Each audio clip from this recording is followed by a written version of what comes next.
como apresentado aqui então pelo presidente, eu sou o Leonardo, sou membro aqui da comissão desde 2023. Sigo nesse caminho aqui, né, a convite da doutora Thaís, doutor Guilherme. Esse grupo de estudos aqui foi uma ânsia muito grande assim, para a advocacia, era algo que eu achava que era muito necessário, né, dentre as particularidades que nós temos aí frente ao judiciário, frente ao próprio INSS. E quando foi feito então lá o cronograma dos estudos, né, sobrou para mim aqui falar um pouco sobre a aposentadoria especial. Eu acho aqui um tema um pouco delicado, de tanto que a gente tem para conversar sobre ele, né, dentro de pouco tempo. Então, pensando e até tirando como base uma reunião que nós tivemos lá no início do ano, junto ao judiciário, junto aos 4 juízes ali da comarca, né, aonde até surpreendentemente foi relatado que o que teria que mudar era a instrução dos processos de aposentadoria, já que nós até fomos lá para conversar sobre um outro tema, né? A gente estava conversando sobre as perícias técnicas, e a instrução ela foi muito criticada, e ela é algo também que no dia a dia a gente vê muitos processos, muitos requerimentos que são ceifados de uma análise devido à péssima instrução. E diferente de um BPC, que é onde a gente tem ali uma mudança fática no contexto familiar, e também diferente do auxílio-doença, onde muitas vezes a gente tem lá a possibilidade de comprovar um agravamento, uma vez discutido um período de atividade, um período especial, a gente está liquidando a possibilidade, salvo raríssimas exceções, né, de rediscutir aquele processo novamente e pondo em risco aí um benefício que é de caráter permanente, né, ao segurado. Pois bem, eu trouxe aqui alguns objetivos, então, para a gente conversar. Eu vou me focar mais aqui na parte das provas, não vou adentrar muito em requisitos, em temas, em particularidades de documentos.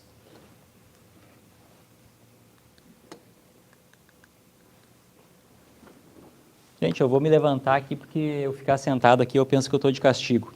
Então, para mim fica mais fácil conversar, caminhar, até porque eu não quero nada expositivo. Eu prefiro que vocês participem, que vocês conversem, que a gente faça justamente uma troca de ideias, que é o objetivo aqui desse grupo de estudos. Eu também não sou nenhum expert no assunto, eu sou um advogado que vem caminhando, vem procurando cada vez mais se qualificar, entender. Tenho aprendido muito com o grupo, a gente tem uma troca muito grande ali dentro do nosso grupinho ali, a gente tem esses estudos. E no que se tange aqui a aposentadoria especial, nós temos esses 4 marcos. E o primeiro marco é o docinho de todo advogado, né? O enquadramento por categoria profissional, que pode pegar nós pelo calcanhar aqui, tem algumas particularidades que a gente tem que trabalhar muito bem. Temos um marco após 28 de abril de 95, onde começa o enquadramento a partir da efetiva exposição a agente nocivo. A gente começa a trabalhar já com formulários, começa a trabalhar com laudos técnicos, né? E depois alguns marcos aqui que também têm as suas especificidades. Só lá em 1º de janeiro de 2004 que a gente começa a falar no PPP, que deve ser um documento aqui que você já tem grande conhecimento. Pode parecer meio besta aqui a minha pergunta, mas alguém aqui não trabalha com direito previdenciário ou tem pouco contato, não conhece a aposentadoria especial, só para mim saber o quanto eu tenho que me aprofundar, o quanto eu posso passar por algumas coisas. Ninguém? O pessoal em casa também está escutando bem? Aqui nós temos alguns formulários da época, tá, gente? São formulários que muitos já foram extintos. A partir de janeiro a gente tem a vigência ali, então, do PPP, né?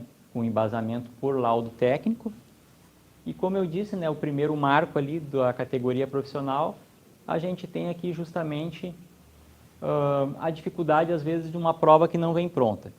Não é todo segurado, não é todo trabalhador que chega no nosso escritório lá com um documento técnico, muitas vezes sequer tem a CTPS. Hoje em dia, quando vem com uma CTPS, já é um grande alívio para nós. Muitas vezes é um documento perdido, a gente não tem de onde fazer prova. A gente tenta lá buscar documentos com as empresas, são muitas empregadoras inativas, algumas empregadoras ativas que também têm uma resistência muito grande em fornecer a documentação correta. Ausência de elementos para comprovar e delimitar a atividade no período. Muitas vezes a gente está falando de um período da década de 80, da década de 70, essa pessoa não tem mais contato com colegas da época, não tem mais testemunhas, a gente fica à mercê das provas. E aqui justamente a questão da categoria profissional, né? Nem sempre a CTPS nos diz tudo. Eu queria aqui que o Dr. Guilherme, já que está bem na minha frente aqui, me dissesse o que é um serviços gerais. Está nos mistérios da vida para mim. E o que é, então, um auxiliar de serviços gerais? Aí é um mistério maior ainda. Aqui, gente, é o tipo de atividade que pouco diz. Isso quando a gente consegue interpretar ainda os garranchos de uma CTPS, né? Aqui a gente tem, que é uma atividade prestada a um bar, que pode ser tanto na área de limpeza, na área de atendimento, na área de cozinha. A gente fica totalmente incerto quanto ao período. E justamente para a gente poder fazer esse enquadramento por categoria profissional, a gente tem que verificar nos anexos do decreto lá quais são as atividades que estão elencadas e poder fazer uma ligação, né, um panorama ali com a atividade que está registrada na carteira de trabalho. Nós tivemos agora há poucos dias no grupo ali da comissão a colega, né, falando da atividade de pedreiro, que já não tinha laudo técnico, que era uma empresa extinta. Pelo que ela nos mandou a foto ali, acredito que daqui a pouco até um microempreendedor.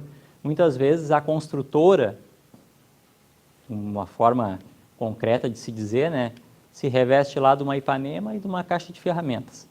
Nem toda construtora é a Sultepa, é outras empresas como a Tedesco, que são grandes construtoras, que fazem pontes, trabalham com barragens.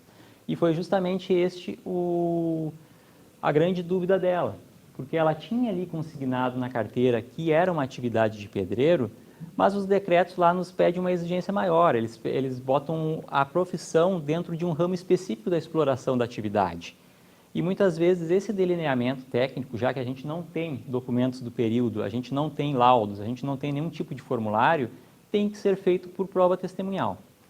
Eu até não... Foi o Dr. Guilherme que comentou ali no caso, né, para fazer a comprovação de que seria prédios, barragens. Eu até não tenho um rigor tão técnico assim dessa questão da prova, porque hoje a jurisprudência ela é um pouco mais flexível em questão ao enquadramento, tá?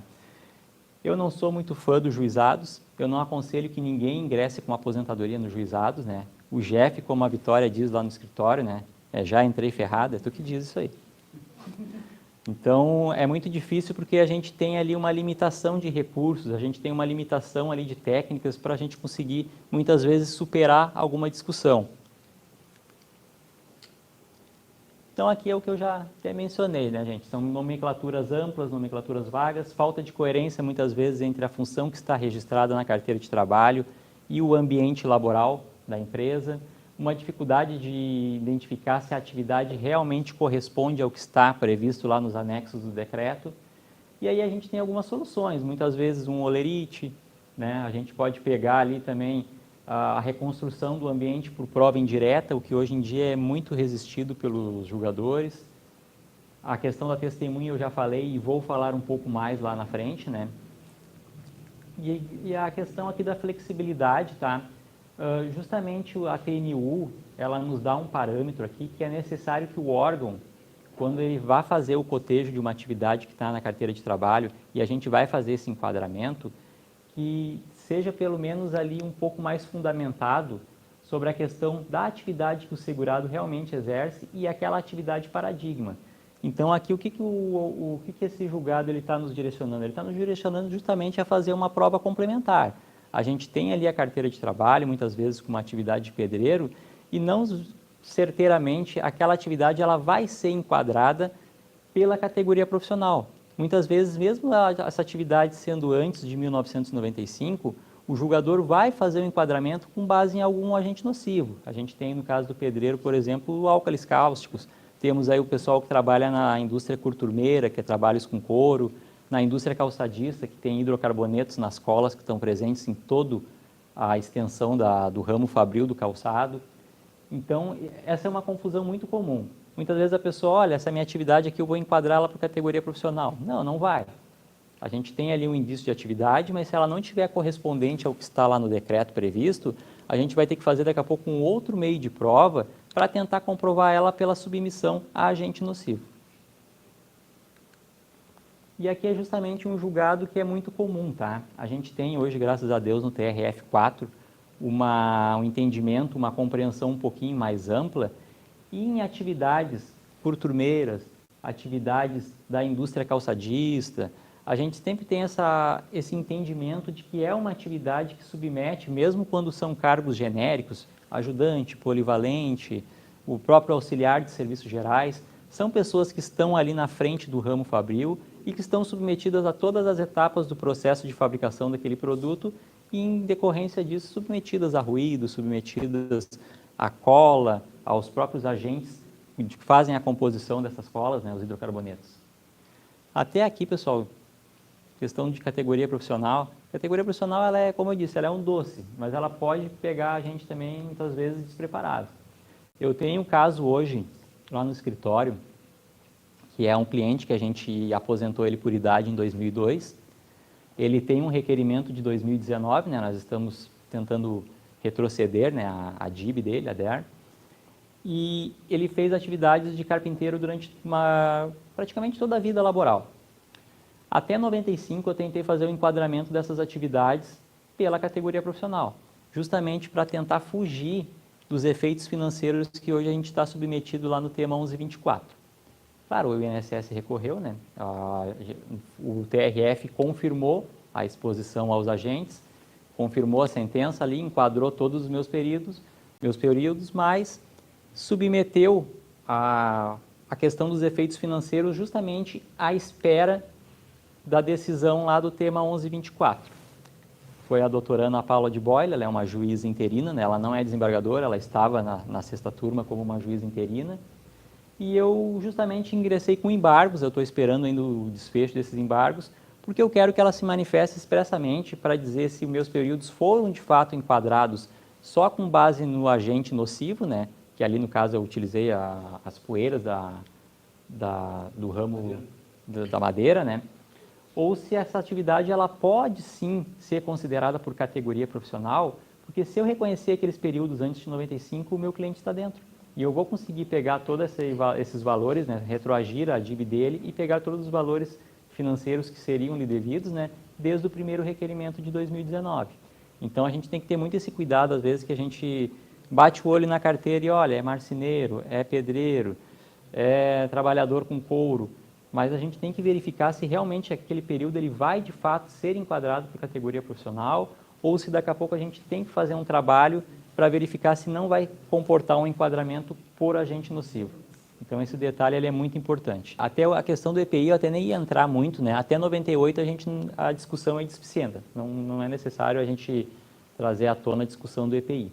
Depois de 98 vem a questão do EPI, a gente tem que também discutir ali a questão da eficácia, ver se muitas vezes o EPI é eficaz ou não. O que a gente tem hoje muito comum? O açougueiro.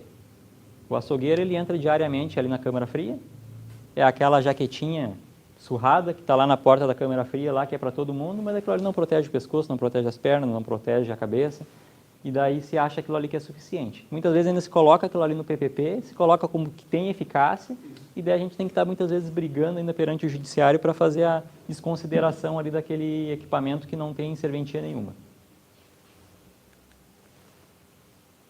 O fim da era da categoria profissional. Gente, aqui a gente já está entrando no período posterior a 28 de abril de 95, e aqui não tem muito o que a gente separar, tem a questão aqui, ainda segue um enquadramento de algumas atividades, tá? Algumas atividades que são previstas em legislação própria. Essas atividades elas só foram, de fato, ser extintas do enquadramento a partir da medida provisória de 96. E aqui a gente ainda não está falando do PPP propriamente, mas nós já estamos falando sobre alguns formulários técnicos, tá? Num primeiro momento ali, até ali abril de 96, a gente está falando só de formulários com base em laudos técnicos, e depois, a partir de 97, na verdade, é que nós começamos a falar em formulários que tenham o embasamento em laudo técnico. Então, muitas vezes a gente pega aquele despacho inicial do juiz, que muito fala e pouco nos diz, e já tem aquela exigência de que após o período da categoria profissional, a gente tem que apresentar o laudo técnico no processo. E não é bem isso, na verdade, ali a gente tem um período, que é até 6 de março de 97, e pelo regramento, né, pela forma, a gente deveria apenas comprovar ali o exercício da atividade a partir do formulário do laudo técnico, buscar o embasamento lá nos decretos e não tem essa exigência de apresentar propriamente o laudo técnico no processo, mas não é o que a gente vê. A exigência ela é feita, hoje em dia eles batem muito em cima, muitas vezes a gente tem que fazer um recurso só para isso, vale mais a pena às vezes até pegar um laudo complementar, pegar um laudo similar e juntar no processo para evitar uma incomodação futura. Aqui a gente tem um modelo de um formulário, né, DIRBEM 8030. A gente pode ver que é um formulário muito diferente do PPP. Ele é um formulário sucinto. Ele não descreve aqui questão de metodologia, ele não tem aqui, mal tem um espaço aqui para indicar quem realmente que é o responsável técnico pela sua elaboração. E a gente tem aqui um grande ressalva, que o pessoal utiliza muito, a questão do formulário que ele é emitido pelo sindicato de categoria. Esse formulário, ele, de certa forma, ele é válido, mas desde que ele seja embasado em documentos da empresa. Então, muitas vezes, a calçadista é campeã disso, muitas vezes a gente entra em contato com o sindicato vai lá e emite um documento e o juiz interpreta que aquele documento ele é unilateral, porque ele descreve de forma genérica as funções, né, com base no conhecimento que o sindicato tem sobre a atividade desempenhada pelaquela categoria, mas de fato não foi um documento que foi embasado em documentos daquela respectiva empresa que a gente está tratando a discussão.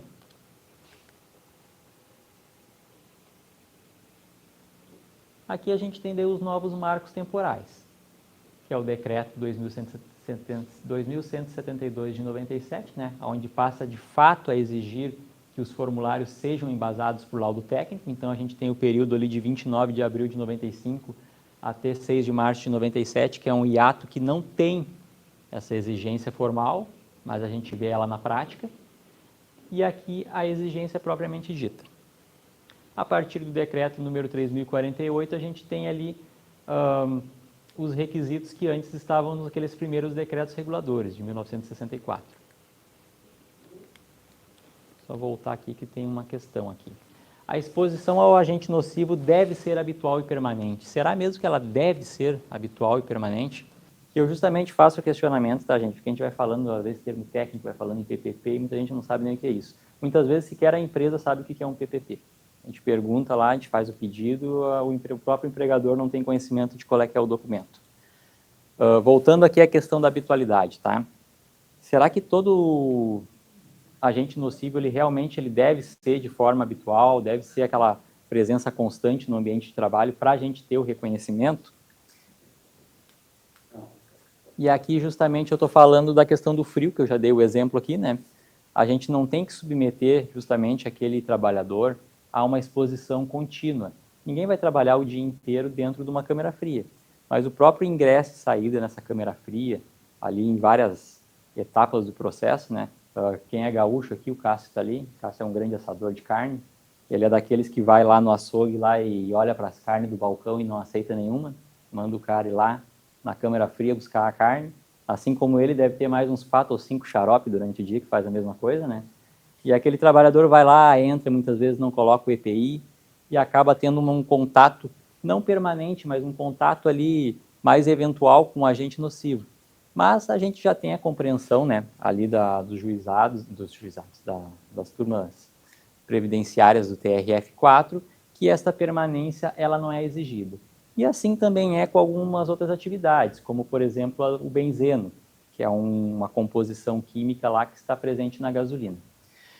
Nós temos lá no escritório um caso, tá? E justamente esse são situações que às vezes nos chateia, e nós estamos tentando uma revisão num processo de um cliente, e quando a gente pega um processo de revisão, né, e hoje quando a gente fala ali de termos financeiros, pode parecer de repente não mais tão vantajoso os escritórios previdenciários trabalharem com revisão.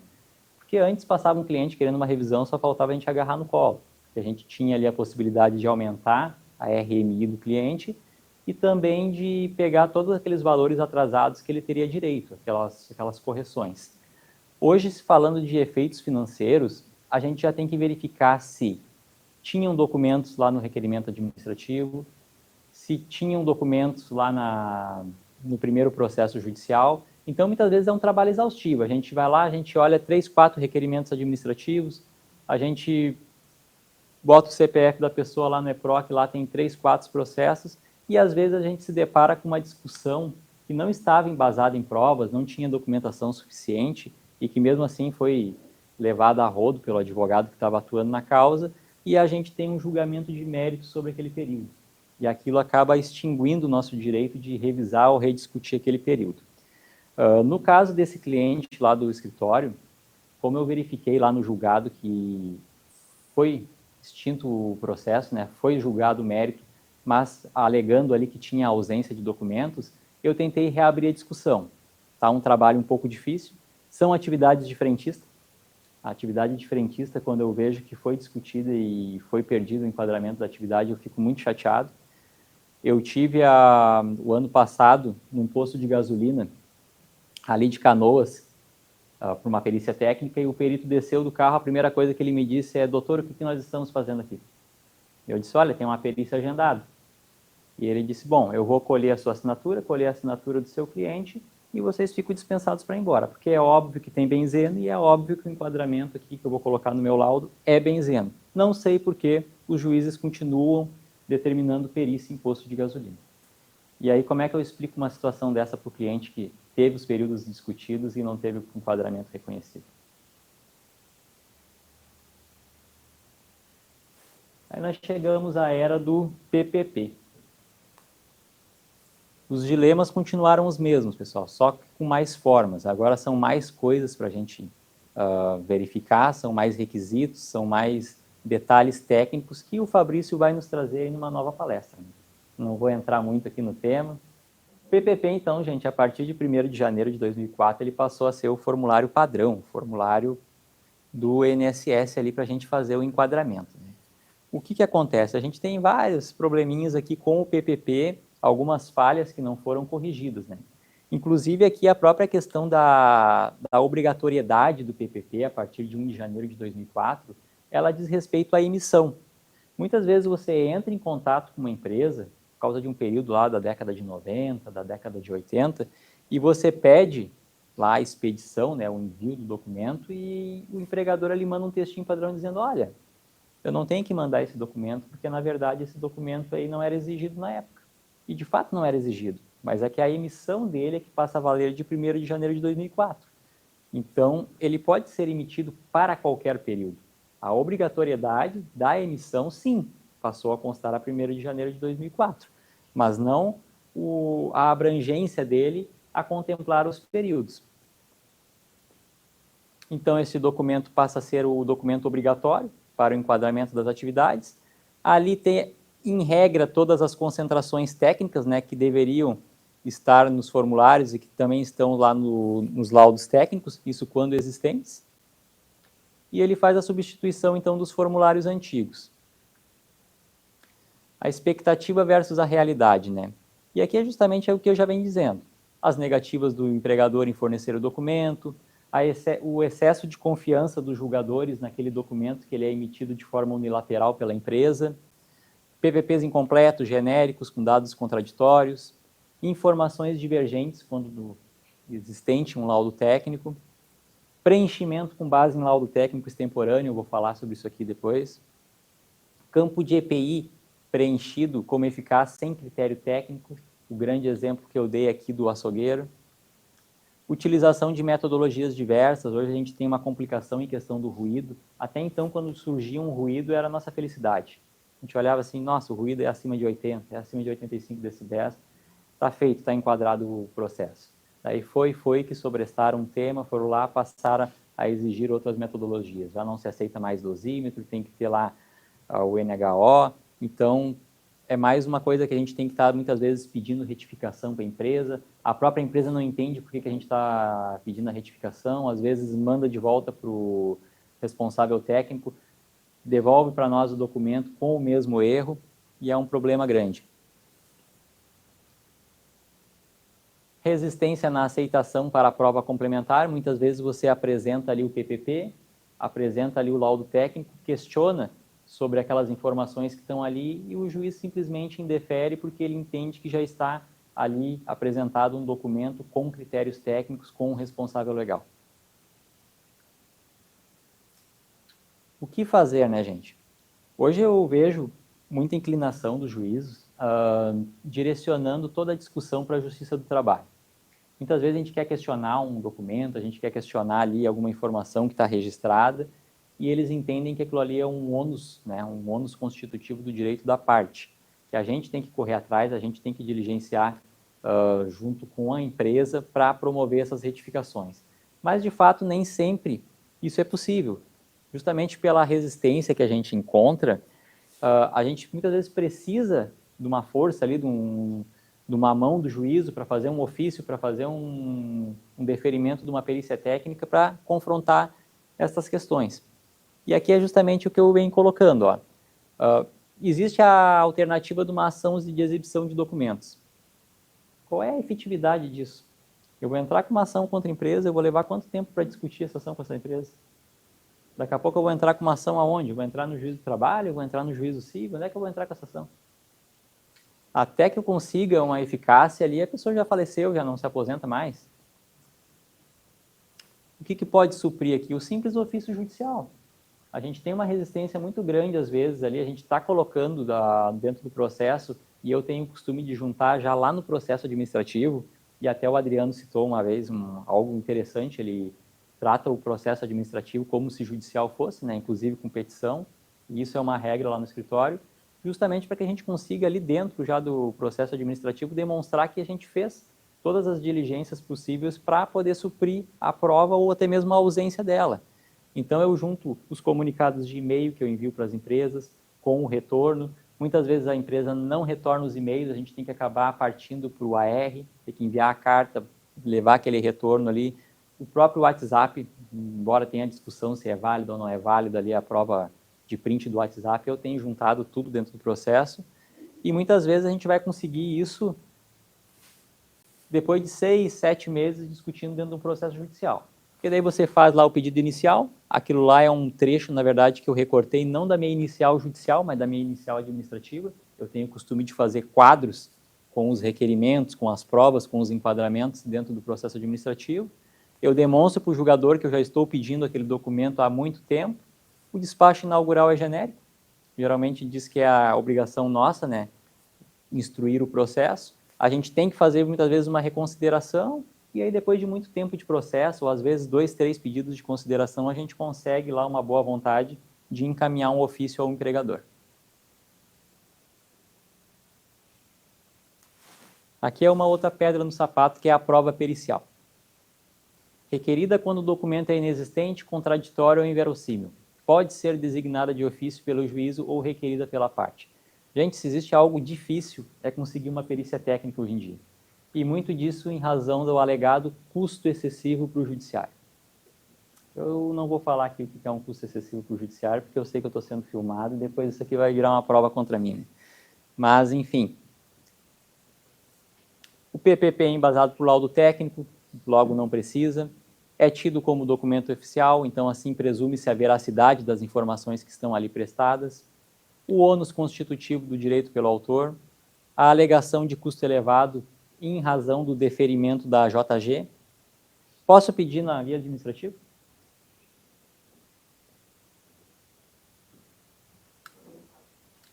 Poder, eu posso pedir tudo, né?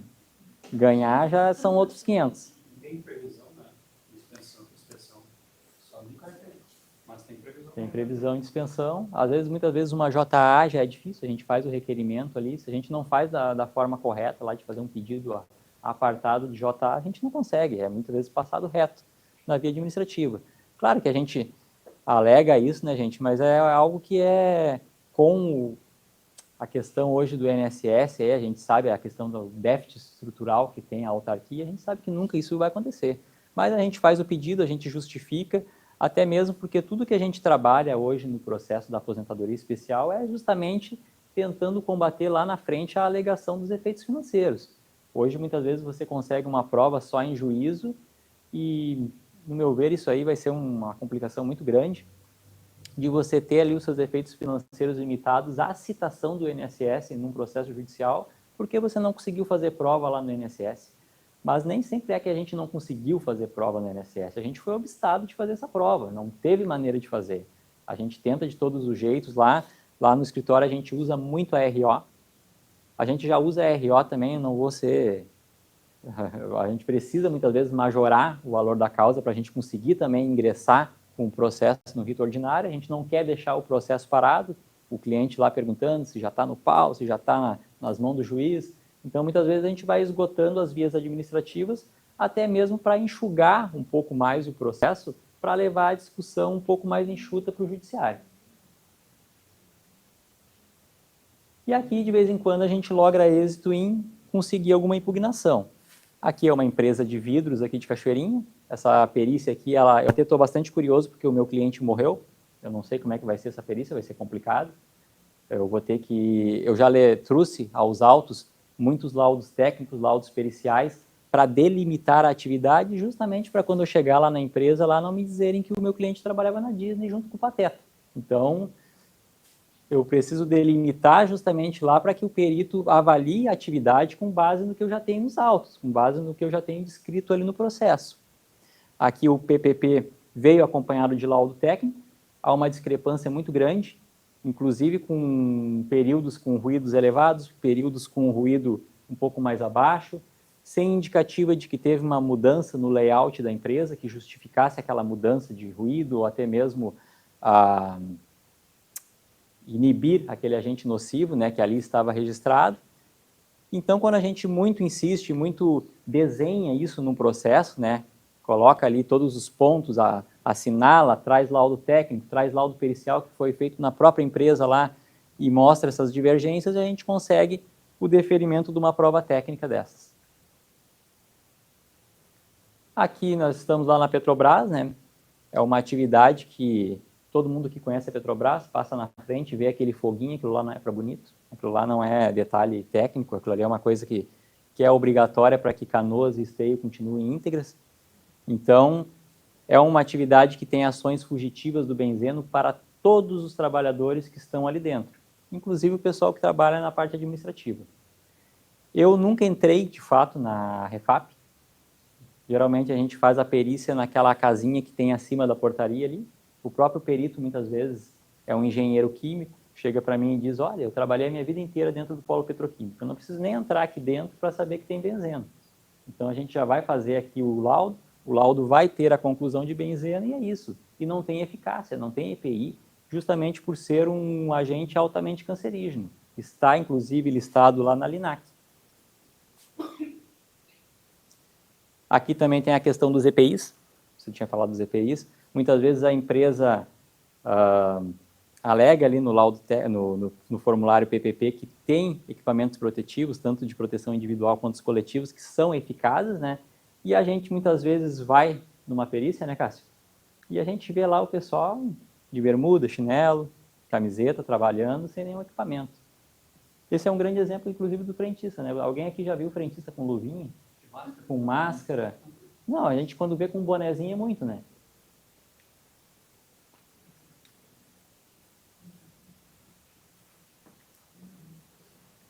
Gente, isso aqui é uma perícia bem bacana que eu fiz, tá? Aqui eu acho que não vai aparecer. Deixa eu ver uma coisa. Ah, vai. Esse aqui é conhecido como canela seca. Esse caminhãozinho aqui, quem dirige não cria pelo na canela. De tanta que é a caloria, porque o motor é dianteiro e toda a caloria do motor ela vem para dentro da gabine. É muito difícil mesmo, que a gente vá fazer uma perícia técnica e a gente encontre as exatas condições de ambiente, as condições laborais que aquela pessoa estava submetida à época.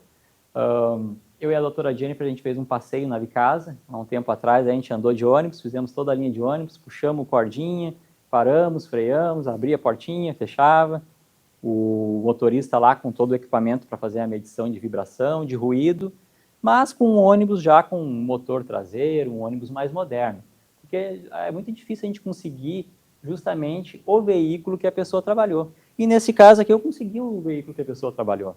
E mais do que isso, o cara estava com tanta saudade do caminhão que ele entrou para dentro do caminhão e começou a acelerar, que nem louco. E eu estava numa felicidade, né? Quanto mais ele acelerava, mais nível de ruído media. Convidei o perito para andar no caminhão, eu gosto de caminhão, eu queria dar uma volta, ele disse que não precisava, ele já estava contente com o que viu. E aqui a gente tem justamente uma outra perícia, né? Também com um caminhão, só que aqui deixaram o caminhão em marcha lenta, né? Só na rotação ali do motor. E aí eu fui obrigado a participar da perícia dizendo, só um minutinho, para onde é que esse caminhão vai? Ah, ele vai para São Paulo. Quantos quilos esse caminhão carrega? Ah, tantos 1000 quilos. Perfeito. Com essa rotação ele sobe a serra? Então, por favor, acelere esse caminhão. Senão eu vou subir para cima e eu vou acelerar o caminhão. Porque é impossível que esse caminhão faça a rota com essa aceleração. Então, mesmo na perícia, muitas vezes a gente tem que ter uma postura ativa e diferente de uma perícia previdenciária, a perícia com médico, a perícia da parte da aposentadoria especial, são engenheiros. Eu nunca tive problema, nunca tive nenhum problema com perito. Tem perito que não dá nem bom dia, para mim não importa, desde que seja bom para o processo. Outros conversam, outros já lembram da gente de outras perícias, vêm com outras conversas. É algo bem tranquilo de fazer. É uma área, gente, do direito previdenciário que eu tenho uma paixão assim particular por fazer, porque foi o meu berço foi o meu berço aqui como advogado. A gente estava conversando aqui um pouquinho antes, né, o pessoal, cada um contando a sua história, como começou a advocacia. Eu não tinha interesse de ser advogado, eu nem sabia o que eu ia fazer na época que eu estava na faculdade. E quando eu já estava lá na finaleira, lá, o pessoal me convidou, eu fui lá para o escritório Severo Goulart, lá em Esteio, a convite do Dr. Felipe. O Dr. Felipe foi um mentor na minha vida, foi uma pessoa que me trouxe muito conhecimento, e me colocou numa salinha lá e disse, ó, a partir de agora você vai fazer análise de aposentadoria. E eu fiz aquilo que todo estagiário gosta de fazer, que é solicitar PPP para as empresas. E receber negativa, receber muitas vezes uma resposta não tão muito educada, e você ter que ir lá forçar, ter que ir lá discutir, ter que buscar jurisprudência, pesquisar laudo em meio de jurisprudência. Todo mundo sabe o quanto isso é divertido. Então a gente fica lá e não encontra a empresa, não encontra uma empresa igual. Às vezes vem uma pessoa com uma atividade que tu nunca imaginou na vida e tu fica lá tentando buscar aquela atividade. E isso me trouxe muito conhecimento, muito prazer também de trabalhar nessa área, justamente porque a aposentadoria especial ela é justamente um benefício que ela visa bem remunerar aquela pessoa que se submeteu àquelas condições de trabalho insalubre, aquelas condições periculosas. E é justamente isso que o cliente muitas vezes chega no escritório e diz, olha, doutor, não, aqui não era insalubre, ou olha, aqui era insalubre. Eu não estou lhe perguntando isso. Eu quero saber justamente como eram as condições do trabalho para que eu veja se essa atividade era especial ou não. Este que é o termo técnico que a gente usa na Previdência. Muitas vezes uma atividade ela pode ser insalubre e pode não ser especial. Assim como ela pode ser especial e talvez não seja insalubre. A gente tem um regramento próprio ali da Previdência que, embora ali um pouco se avizinha às previsões lá do direito do trabalho, tem as suas peculiaridades.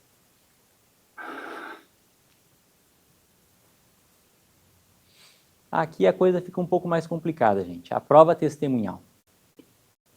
Isso aqui pode ser até um tiro no pé da gente. Eu gosto de conversar um pouco antes com a testemunha, até para que eu não tenha uma surpresa, uma surpresa negativa no processo. O grande problema é que quando a gente fala de um período lá da década de 70, da década de 80, muito raramente essa pessoa ainda vai ter contato com colegas de serviço que possam te servir de testemunha. Então, a gente muitas vezes tem que buscar outros meios de comprovar, de delimitar aquela atividade, que é justamente esse que é o contexto na aposentadoria. A gente precisa delimitar, ao menos, o que aquela pessoa fazia naquela atividade, quais as tarefas que ela desempenhava, para que a gente consiga suprir, muitas vezes, a ausência de um documento, a ausência de uma prova, por outros documentos complementares. Eu tinha um caso aqui, até um tempo atrás, de um senhor veio nos procurar e quando a gente pediu o PPP da empresa, vinha lá que ele fazia café. Gente, esse homem ficou numa brabeza. Ele disse que ele nunca fez café nem na casa dele, e dirá na empresa. E ele queria matar o cara que tinha colocado no PPP que ele fazia café. Era um absurdo aquilo. Eu disse, calma, rapaz, calma. A gente só precisa delimitar a tua atividade. Tu não faz café o dia inteiro. Vamos dizer lá no juiz lá que tu só fazia café de manhã pro pessoal. E daí ele deu uma acalmadinha ali, né? Mas é justamente isso. Muitas vezes o PPP ele é preenchido por uma empresa que é contratada que não tem nenhum conhecimento, nunca sequer entrou no ambiente da empresa. Pega lá um laudo técnico, faz um Ctrl+C, Ctrl+V, dá uma amenizada ali para o lado do empregador e toca a ficha. E aí a gente tem que estar se debatendo, discutindo isso no processo. Uma das grandes vantagens que a gente vê aqui no direito previdenciário, tá? O pessoal que é mais firme aí no direito do trabalho, por favor, me informe se é assim ou não é. É a possibilidade que a gente tem da conversão da oitiva testemunhal pela declaração. Porque a declaração a gente consegue trabalhar melhor. A gente consegue ali dar uma forçada, ver o que realmente precisa ser colocado dentro da declaração, o que é importante citar, o que é desnecessário, porque muitas vezes tem testemunha que não fala nada e tem testemunha que fala pelos cotovelos que tu tem que dar dando um chutezinho nela para ela dar uma acalmada. A gente tem que consignar o interesse nessa oitiva desde a inicial, inclusive na fase administrativa, justamente demonstrando ali, né, o porquê que a gente quer essa prova dentro do processo, porque senão é passado batido. Existe a previsão administrativa, tá, da justificação. Eu, sinceramente, doutor Guilherme, eu nunca fiz justificação administrativa no INSS para fins de aposentadoria, não sei se já fizeram no escritório. Eu acho que é muito... Antigamente era mais comum. Né? Era mais comum, né? Hoje em dia eles não querem fazer de jeito nenhum. Por exemplo, na época que tu fazia para comprovar motorista, precisava provar que era motorista de caminhão, sim, de veículo pesado, então era marcado sempre. Hoje em dia... E isso é um grande problema, gente. A gente tem muito motorista ali no escritório e vem no PPP assim, motorista. Aí você pede o PPP para a empresa e você diz, olha, por favor, coloque ali que é motorista de caminhão. Se possível, né, coloque até qual o modelo do caminhão, porque daí fica mais fácil até eu buscar um laudo técnico. E aí a pessoa diz que não tem conhecimento da época, não tem mais documentos, não sabe nem qual o veículo. Às vezes diz que é uma Fiorino, eu disse, não, a Fiorino não me serve. Se fosse uma Kombi, eu ainda dava um jeito de colocar lá que tinha vibração, mas não me serve. Então a gente tem que tentar suprir essa prova. E como eu disse, eu nunca usei a JA ali no INSS para já trazer essa prova pré-constituída, até mesmo porque o INSS ele não aceita a análise pelo laudo similar, ou é o laudo da empresa, ou é o laudo fornecido pela própria empregadora, ou não é. Tem ali uma previsão na normativa da aceitação do laudo pericial da Justiça do Trabalho, desde que seja daquele trabalhador em específico. Mas a previsão de usar um laudo similar, ou até mesmo um laudo da própria empresa ali, um pouco fora de contexto, a gente já fica amarrado. Então, muitas vezes não vale a pena a gente fazer essa JA, ou daqui a pouco até vale a pena, dependendo da estratégia que a gente tem dentro do processo, para tentar ali delimitar um pouquinho a atividade. E aqui eu tenho um exemplo das provas testemunhais por declaração. Eu tinha um caso aqui, o meu cliente ele era eletricista. Eu perguntei várias e várias vezes para ele se era eletricista em alta voltagem, né? Uma testemunha me dizia que sim, outra testemunha me dizia que não, até que eu tive a ideia de perguntar, tá, só um minutinho, onde é que é feito essa atividade? Onde é que vocês trabalharam? E daí alguém lá me falou que era na subestação de Rio Grande. Eu, opa, se é em subestação, tá bom. Daí eu comecei a perguntar para todas as outras testemunhas, olha, o fulaninho lá disse que era na subestação. Procede isso? Não, era na subestação. Inclusive, a gente ia para o polo petroquímico também lá de Triunfo. Eu disse, mais perfeito ainda. Por favor, coloquem essas informações, então, na declaração, porque daí eu tenho um pouco de elementos de prova para conseguir trabalhar. E aqui, justamente, eu tenho depois um despacho dizendo que, diante das provas testemunhais ali que eu juntei das declarações e dos laudos que eu acostei, considera suficiente para a valoração dos fatos controvertidos. Então, é justamente um cuidado que a gente tem que ter, porque muitas vezes está ali que é a atividade de eletricista, mas só a atividade de eletricista por si só não serve. Eu preciso pelo menos demonstrar que era com alta voltagem, seja trifásico, acima de 580 watts, 380 watts, desculpa, para conseguir com uma prova ali através de um laudo, até mesmo um laudo pericial da justiça, fazer o enquadramento dessa atividade.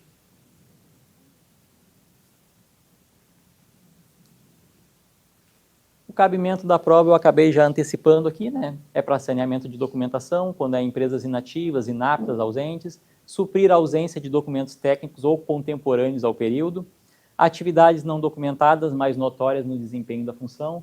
Muitas vezes a gente tem ali, vou voltar aqui para o caso da indústria calçadista, tá? É um auxiliar, tá? Mas é um auxiliar do quê? É um auxiliar dentro de uma indústria calçadista que a gente sabe que tem ali um contato com diversos agentes nocivos. Atividades com registro genérico, eu não sei porque no Brasil a gente tem uma criatividade ou uma falta de criatividade muito grande para dar nomenclatura para cargos. Tudo é auxiliar de serviços gerais, é polivalente. Latentes contradições entre as tarefas retratadas na profissiografia, dentre aquelas que são efetivamente desempenhadas no período tratado, e aqui eu tenho o meu cliente que fazia cafezinho. E aqui eu tenho a questão do laudo extemporâneo, gente, que isso aqui até é um processo que nós temos lá no escritório que eu ainda não superei essa questão. Eu estou batendo em cima lá, justamente porque eu tenho um período de 1987, onde as informações do PPP foram baseadas num laudo técnico de 2012. E aí eu pergunto, Jeová, o que tu fazia em 87? O carro do ano era o Monza Classic. A música devia ser dos Menudos. O último Fusca de 86 foi Itamar. Não, 95, não foi? Não. Não era 95 Itamar? 86. Ó, alguém pesquisa no Google aí. Pode pesquisar. Aí eu trabalhava na Varig. Eu era mecânico de aeronave. Mecânico de aeronave na Varig. Todo mundo queria. E aí eu te pergunto, se ainda tivesse a manutenção da Varig lá nessa época, tu acha que as condições de trabalho seriam as mesmas agora? Já não teria mais máquinas com maior desempenho, com maior tecnologia, níveis de ruído menor? Com certeza. E aí como é que se preenche um documento desses aqui, com base num laudo de 2012? Não existia necessidade de fiscalização, fornecimento de veículo? Não tinha nada. E é um detalhe bem grande aqui nesse PPP também, eu até não trouxe aqui, eu poderia ter colacionado, é que foi aferido o nível de ruído de 79,1 decibéis, com base no laudo de 2012. Então, qual a chance que tem de aquele ruído ser muito mais elevado naquela época de 87? Isso aqui é uma prova que eu ainda estou discutindo, tá, gente? É que ele já é um processo que já foi deferido uma perícia técnica, e para a gente deferir 2, 3 perícias técnicas em empresas diferentes dentro de um processo, é muita luta, justamente pela questão do deferimento da JG e do custo elevado que o judiciário tem para pagar engenheiro para fazer essas avaliações. Mas, enfim. Aqui, pessoal, já também se direcionando um pouco ao final, porque, no meu entendimento, aqui a prova dentro da aposentadoria especial, ela se baseia ali na prova testemunhal, na apresentação de laudos, né, nas impugnações. E aqui eu fiz um mapinha assim, do enquadramento, né? Qual o marco temporal, antes ou depois de 28 de abril de 95? Aqui em questão da categoria profissional. Como eu disse, a categoria profissional é a primeira coisa que a gente bate os olhos na CTPS do segurado, né? O trabalhador chega ali, nos entrega a carteira, quando tem a carteira de trabalho, né? A gente verifica as atividades e a gente já pensa, bom, essas atividades aqui eu vou poder fazer o enquadramento por categoria profissional, eu não vou ter grandes discussões, eu já tenho aqui períodos com previsão de que vão ser enquadrados, já tenho até como fazer uma previsão de, daqui a pouco, não pegar aquela pessoa por aposentadoria especial, mas fazer a conversão dos períodos e entrar com uma aposentadoria por tempo de contribuição, com a majoração do tempo, né? Até mesmo fugindo do fator previdenciário. Se não comporta o enquadramento, né? Ou se comporta, qual o decreto vigente no período? Muitas vezes as pessoas não se baseiam ali pela questão dos princípios ali, acabam fazendo o enquadramento de uma atividade com base num decreto que já não está vigente naquele período. A gente tem que cuidar muito bem aquela questão ali do período da atividade para verificar qual o decreto que comportava os enquadramentos naquela época. Avaliar toda a documentação inicial, né? Verificar se a CTPS delimita a função ou pelo menos especifica de forma mais direta. O doutor ali falou o caso do motorista.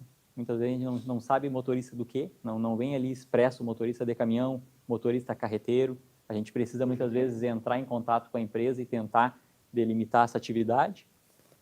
Se existem formulários no período, né, se esses formulários, como o doutor Fabrício vai nos ensinar depois, estão corretamente preenchidos, se estão com a metodologia correta, o que olhar, né, no PPP ali, verificar ali o campo 15 ali, se todos os agentes nocivos estão listados. Muitas vezes é uma atividade que a gente sabe que é notória a presença de agentes nocivos e os agentes não estão ali listados. Se há laudos técnicos válidos e assinados no período. Não economize tempo na entrevista. Gente, o pessoal até me puxa a orelha lá no escritório, lá, porque às vezes eu marco um atendimento e vai atrasando e eu fico sem almoçar. Porque eu converso com a pessoa.